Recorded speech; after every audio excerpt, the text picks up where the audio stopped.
পরীক্ষার খাতা কেড়ে নেওয়া এক শিক্ষককে থাপ্পড় মেরেছে এক ছাত্র। চুয়াডাঙ্গা ভিক্টোরিয়া জুবিলি সরকারি উচ্চ বিদ্যালয়ের পরীক্ষার হলে ঘটনাটি ঘটে।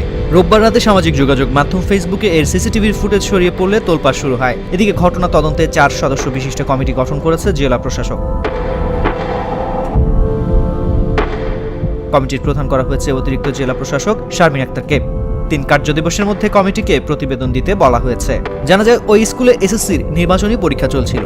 রোববার সকাল 10টায় বাণিজ্য বিভাগের হিসাব বিজ্ঞান পরীক্ষা শুরু হয়। পরীক্ষার হলের দায়িত্বে ছিলেন দিবা শিফটের বাংলা সহকারী শিক্ষক হাফিজুর রহমান। পরীক্ষা শুরুর 1 ঘন্টা 11 মিনিটের সময় শিক্ষার্থী সাইফুল আমিন শীর্ষ অন্যদের কাছ থেকে দেখে লিখছিল।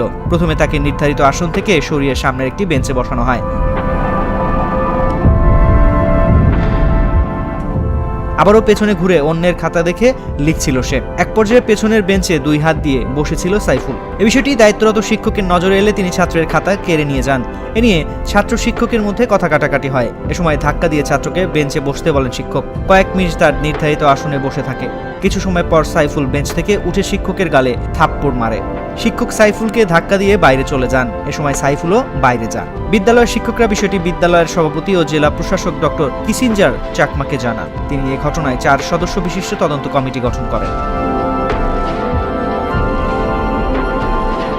কমিটির অন্য সদস্যরা হলেন সদর সার্কেলের অতিরিক্ত পুলিশ সুপার আনিসুজ্জামান লালন, জেলা শিক্ষা কর্মকর্তা আতাউর রহমান ও ভিক্টোরিয়া জুবিলি সরকারি উচ্চ বিদ্যালয়ের প্রধান শিক্ষক শেখ সোফিয়া রহমান। 3 কার্যদিবসের মধ্যে তদন্ত প্রতিবেদন জমা দেওয়ার কথা রয়েছে।